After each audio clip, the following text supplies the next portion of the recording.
નમસ્કાર, CB24 news સાથે હું રેશમા આપનું સ્વાગત કરું છું. રાજ્ય ચૂંટણી પંચ દ્વારા પાલિકા અને પંચાયતોની ચૂંટણી માટેની તૈયારી તેજ કરવામાં આવી છે. વિધાનસભા સત્ર પૂર્ણ થયા બાદ 26મી માર્ચની આસપાસ ચૂંટણી કાર્યક્રમ જાહેર થવાની શક્યતા કરાઈ રહી છે.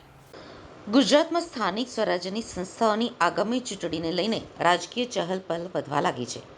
રાજ્ય ચૂંટણી પંચ દ્વારા પાલિકા અને પંચાયતોની ચૂંટણી માટેની તૈયારી તેજ કરવામાં આવી છે અને વિધાનસભા સત્ર પૂર્ણ થયા બાદ 26મી માર્ચની આસપાસ ચૂંટણી કાર્યક્રમ જાહેર થવાની શક્યતા વ્યક્ત કરવામાં આવી રહી છે. રાજ્યભરમાં કુલ 394 સંસ્થાઓમાં ચૂંટણી યોજાવાની છે, જેમાં મહાનગરપાલિકા, નગરપાલિકા, જિલ્લા પંચાયત અને તાલુકા પંચાયતોનો સમાવેશ થાય છે. વિવિધ જિલ્લાઓમાં ચૂંટણી અધિકારીઓની નિમણૂક કરાઈ. આ ચૂંટણી 27% ઓબીસી અનામત લાગુ થયા બાદ પ્રથમ વખત યોજાનાર હોવાથી રાજકીય રીતે પણ મહત્વપૂર્ણ માનવામાં આવે છે. ચૂંટણી પ્રક્રિયા પારદર્શક રીતે પાર પડે તે માટે રાજ્ય ચૂંટણી પંચ દ્વારા વિવિધ જિલ્લાઓમાં ચૂંટણી અધિકારીઓની નિમણૂક કરવામાં આવી રહી છે. સાથે સાથે મતદાર યાદી સુધારણા, વોર્ડ ગોઠવણી અને તંત્રકીય તૈયારીઓ પણ ઝડપી કરવામાં આવી છે. આગામી ચૂંટણીને ધ્યાનમાં રાખીને ભાજપે સંગઠન સ્તરે બેઠકોનો દોર શરૂ કર્યો છે.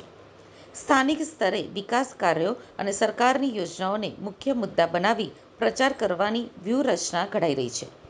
કોંગ્રેસે પણ ઉમેદવારો પસંદ કરવા માટે પ્રક્રિયા શરૂ કરી છે.